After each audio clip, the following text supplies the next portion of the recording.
madame. Bonsoir, merci beaucoup pour votre présence. On voit toujours des photos de la Terre et on voit très peu de photos du ciel prises de l'ISS. Donc je voudrais savoir qu'il y a un moment dans le film où on voit quand même du ciel profond. Je suppose que c'est des photos de Hubble. Et est-ce qu'il y a un télescope dans l'ISS? Est-ce qu'on pourrait en mettre un? Et quel serait l'intérêt de regarder le ciel depuis l'ISS? C'est pas intéressant. C'est pas intéressant parce que l'orbite de l'ISS, elle est très particulière. Elle a une faible inclinaison, entre 51 et 52 degrés. Pourquoi cette inclinaison-là? En fait, c'est l'inclinaison qui permet de passer quasiment au-dessus de tous les pays développés de la Terre. Et surtout, elle passe au-dessus des principales bases de lancement qui ont participé à l'assemblage de l'ISS, Baikonur en tête et Cap Canaveral aux États-Unis. Il y a beaucoup d'instruments scientifiques, je le dis, sur l'ISS. Il y en a quelques-uns qui sont liés à des thématiques astronomiques et notamment sur la recherche en astrophysique.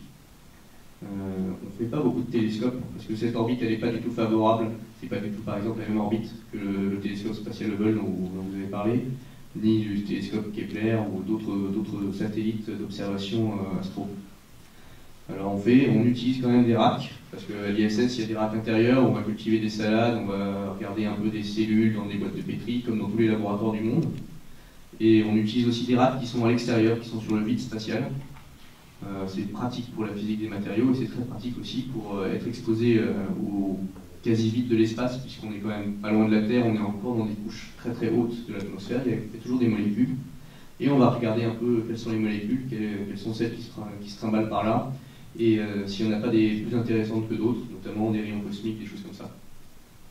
Je suis ajouté, en fait, si on observe le ciel, enfin les étoiles, il faut que ce soit un endroit qui est pas gêné par le soleil, l'éclairement solaire. Donc comme ça se passe rapidement, souvent dans les endroits éclairés, il faudra vraiment des télescopes pour pointer vers les étoiles. Donc normalement on met les télescopes pour cet but, c'est vers la grande pointe L2. Du coup c'est dans l'ombre du soleil. Donc vous avez le soleil et la Terre. Du coup, autour de là, il y a 5 points importants qui sont stables. Du coup, la Lagrange 2, c'est au port du Soleil, vers 15 millions de kilomètres de la Terre. En fait, du coup, des télescopes d'orbite comme Gaïa. Du coup, c'est on doit pour observer bien les étoiles ou les objets. Comme on n'est pas gêné parce qu'on est toujours dans l'ombre du Soleil. Du Soleil. Ouais, voilà. Donc, je parle un peu rapidement quand même. On a parlé des points de Lagrange ici, donc c'est un mathématicien. Et en effet, il y a ces fameux 5 points autour de l'orbite Terre-Soleil qui sont très très éloignés de la Terre. Et c'est plutôt là qu'on va mettre les télescopes spatiaux. Et Gaïa, qui est un super instrument qui cartographie la galaxie en ce moment, est là-bas justement. Plutôt très très loin de la Terre.